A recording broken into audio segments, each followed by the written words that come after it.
She's a rebel with a cause, and now a victory under her belt.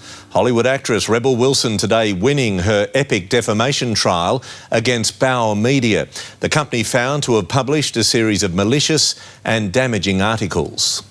Hello, I'm Paul Barry. Welcome to Media Watch. And chalk up one for the little guy over those trashy women's magazines that stretch the truth to breaking point.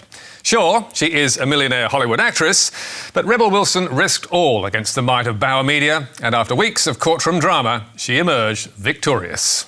Far too often, I feel that tabloid magazines and the journalists who work for them don't abide by professional ethics. Far too often, I feel that their conduct can only be described as disgusting and as disgraceful. I'm glad, very glad, that the jury has agreed with me. And by their unanimous, overwhelming verdict, they have sent a very, very clear message. And clear it was. The six-woman jury decided on Thursday it had no doubt the star was viciously defamed by a series of articles in Woman's Day and other Bauer magazines that had portrayed Wilson as a liar and a fantasist. Among the defamatory claims made in articles published by Woman's Day magazine were that Rebel was not her real name, she lied to journalists about being 6 years younger than she actually is, and that she also lied about being related to Walt Disney. It was a Woman's Day splash in 2015 that sparked the action. And as the court heard, it provides a fascinating case study of how the gossip mags ply their trade. Just who is the real Rebel? She's clearly got a vivid imagination, laughs our source. Maybe you have to tell stories to make it in Hollywood.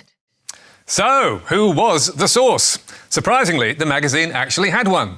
A still unidentified classmate who contacted Women's Day via its website in 2012.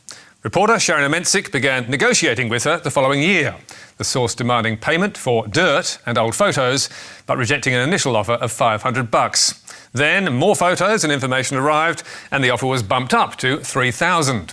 But in November 2013, a nervous Amensic emailed the source to say, "We've come into some problems about the story. We've been doing research, and there are a lot of articles where they do put her age as 33, and some where she says her real name is Melanie, etc. If she hasn't been lying as such, it will be hard to do the story." Shortly after that, Women's Day claimed, falsely as it turned out, that they were ditching the story on legal advice. "We sat with lawyers and unfortunately the information can't be used in a story because it's too problematic. But due to all your troubles and being so kind, we would like to pay you $1,000 for the tip-off."